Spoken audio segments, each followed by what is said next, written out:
múltiplo, placa-mãe. Acompanha 2 cabos SATAs, tá? Coloquei aqui de um lado. Vem um plásticozinho anti-estático. Vou colocar a plaquinha aqui do lado para também ver o que tem aqui dentro. Tem um papelão, né? Que é padrão, todas as placa-mãe. Essa daqui é um pouquinho mais simples, não aquelas caixas mais preta, mais premium. Vem um manual da placa-mãe, H510MH. Vem um CD para instalar todos os drives que não recomendamos instalar por aqui. Recomendamos sempre baixar direto do site do fabricante, que lá os drives estão um pouco mais novos, tá? Vou colocar aqui de um lado. Vem aqui mais outro manual, né? Manual de uso, etc. E vem um espelho. Agora aqui já estamos com a placa-mãe aberta, tá? Essa placa-mãe, como havia dito anteriormente, é isso mesmo. Ela é compatível com duas gerações de processadores. É algo bem raro, né, que a Intel fez. Que no caso ela é compatível com o processador da 10ª geração e da 11ª geração. A última placa, sendo bem sincero, que eu peguei, que era compatível com 2 gerações, era uma placa H110, que ela era compatível com 6ª e 7ª, ou seja, tem bastante tempo que a Intel não faz isso, colocar uma placa com 2 gerações. Então, desse tempo para cá, só a H510 é compatível com 2 gerações. E no que diz a respeito, o visual dessa placa, a Gigabyte manteve o mesmo design com as placas de entrada anteriores. Com PCB preto, tá vendo aqui, como vocês estão vendo aqui, e linhas brancas. Essa placa é uma placa bastante compacta, ela tem apenas 24,4 cm por 21 cm. Ela é uma placa Mico A3X e ela não é pequena só por ser pequena, ela é pequena pela quantidade de recursos que ela possui, ou seja, não valeria a pena a Gigabyte colocar uma Full ATX, que se caso colocasse ia ficar muito estranho, porque não ia ter tanto recurso para colocar uma placa tão grande, porque essa placa é pequena por esse motivo. Começando que essa placa é uma placa um pouco mais básica que as com chipsets maiores, ela possui apenas 2 System Fan. No caso, a primeira é a CPU Fan, que está aqui na minha mão, e a outra é a System Fan aqui atrás. Então assim, se caso você tiver um intercooler para colocar diversos fãs, infelizmente você vai ter que ficar limitado com essa placa aqui. Então você vai ter que fazer aquela pequena gambiarra que a gente sempre faz, que você vai ter que comprar um controlador para controlar as fãs do seu water cooler, tá? Essa placa também, ela não tem conexões 12 volts RGB e nem 5 volts endereçáveis. Então, caso você tenha algum tipo de dispositivo RGB e você vai precisar sincronizar com a placa-mãe, você vai ter que precisar novamente de um controlador externo, tá? Então assim, para você colocar o water cooler, você vai precisar de um controlador externo. E se caso você quiser fazer um RGB com essa placa-mãe, você também vai ter que adquirir um controlador externo. E no que diz a respeito a armazenamento, ele é muito bem-vindo, esse M.2 que possui nessa placa. Ele possui um NVMe PCI Express da geração 3 X4, ou seja, você pode comprar um M.2 até 3.900 MB. Então assim, se caso você comprar a mais de 3.900 MB, você vai estar jogando dinheiro fora, tá galera? Então assim, fica ligado nisso. Chegou a 3.900, você compra. A mais disso, não vale a pena para essa placa, porque ela só vai ler 3.900.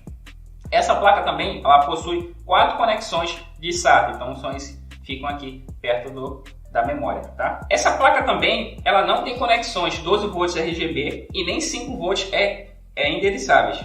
Então, caso você tenha algum tipo de dispositivo RGB e você vai precisar sincronizar com a placa-mãe, você vai ter que precisar novamente de um controlador externo, tá? Então, assim, para você colocar o water cooler, você vai precisar de um controlador externo. E se caso você quiser fazer um RGB com essa placa-mãe, você também vai ter que adquirir um controlador externo. E agora, galera, vamos aqui para o painel traseiro dessa placa, que fica aqui atrás, ó. É onde fica aqui, mostrando aqui para o gabinete de vocês. Vou deixar aqui paradinho para vocês darem uma olhada legal na câmera. Espero que esteja pegando tudinho, tá? Aqui, essa placa, ela possui 6 entradas USB. No caso, aqui são 2 aqui e 2 aqui também. Sendo ela 4 USBs 2.0 e 2 USBs 3.2, tá? E já que estamos falando aqui um pouco de USB, galera, eu vou te dar um dado bem curioso em relação a essa porta USB aqui. ela traz transferência de até 2,5 GB. É uma porta muito rápida de verdade. E ela também, já vou voltar aqui, galerinha, falando em USB, então, se seu gabinete tiver a saída 3.2, como eu acabei de falar, e se no caso não tiver a 3.2, tiver a 3.0 ou a 2.0, você pode conectar aqui também através do seu gabinete, que você vai ter uma conexão lá no seu gabinete com o USB 2.0, tá? Voltamos aqui novamente, vamos lá, aqui para a parte traseira, e vamos falar agora um pouco da entrada PS2, que é essa entradinha aqui que é compatível com mouse e teclado, que, sendo bem sincero, hoje é raríssimo alguém utilizar essa porta, não sei para quê. A Gigabyte colocou essa porta, mas enfim, essa placa tem essa entrada também. Uma conexão bem legal que tem aqui é a conexão, que são duas no caso, de vídeo. A primeira é a D-Sub, né, que é a VGA, e tem a outra entrada aqui também, que é a USB não, galera, desculpa, é a HDMI, tá? Então ela tem uma entrada HDMI e tem uma entrada VGA. Vindo para cá, ela tem uma entrada de RJ45, né, para rede, e essa entradinha aqui, que são para o som, tá? E agora, galera, vamos falar disso daqui, ó, dos VRMs da placa. Nesse aspecto, não podemos esperar muito da placa, porque ela é uma placa de entrada, conforme eu venho dizendo desde o início do vídeo. Mas mesmo assim, ela temos um VRM aqui, ó, com 8 fases, capacitores sólidos e PCB de 4 camadas. E temos também uma coisa muito interessante nessa placa, que é a conexão com 8 pinos na placa-mãe, que dessa forma reforça a entrada de energia na placa. Já que falamos aqui um pouco do VRM, vamos aqui para a parte lateral e vamos falar um pouco aqui da memória. A placa acompanha 2 slots de memória DDR4, com suporte Dual Channel, com até 64 GB de capacidade. Um detalhe muito importante que eu vou falar sobre as frequências da memória é que, se caso você utilizar um processador da 10ª geração, ela vai limitar a sua memória até 2666. Tem que ficar muito atento a isso. Então, assim, isso se caso o seu processador for um i3 ou um i5. Se o seu processador for um i7 ou um i9, ela vai limitar uma frequência de 2.933. Lembrando que eu não recomendo utilizar um i7 nem um i9 nessa placa, mas o fabricante informa que você consegue colocar até 2.933.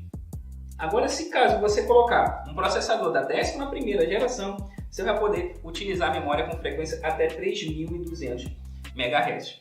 Independente que sua memória, outro detalhe, tá? Independente que sua memória for 4.000 MHz, por exemplo, ela vai limitar até 3.200 MHz. Então fica atento a isso daqui também, para você não ficar jogando dinheiro fora. Então compra até 3.200 MHz. Então, como vocês sempre perguntam em relação a overclock, então vamos lá. Overclock, essa placa não é compatível, tá? Ela não há suporte para overclock do processador, mas você consegue ajustar a sua memória RAM e os seus times através do setup dessa placa-mãe. Então, ela não tem suporte para overclock de processador, mas de memória você consegue fazer sim, tá? Bom, galera, chegamos aqui a mais um breve review dessa placa-mãe da Gigabyte H510H.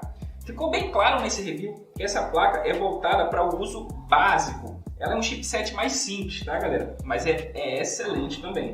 É uma placa para quem quer utilizar um i3 10100, um i5 10400, um i5 11400, que você vai utilizar, galera, sem problemas algum. Você não vai ficar ajustando muita coisa, você vai pegar o processador, vai colocar e vai utilizar.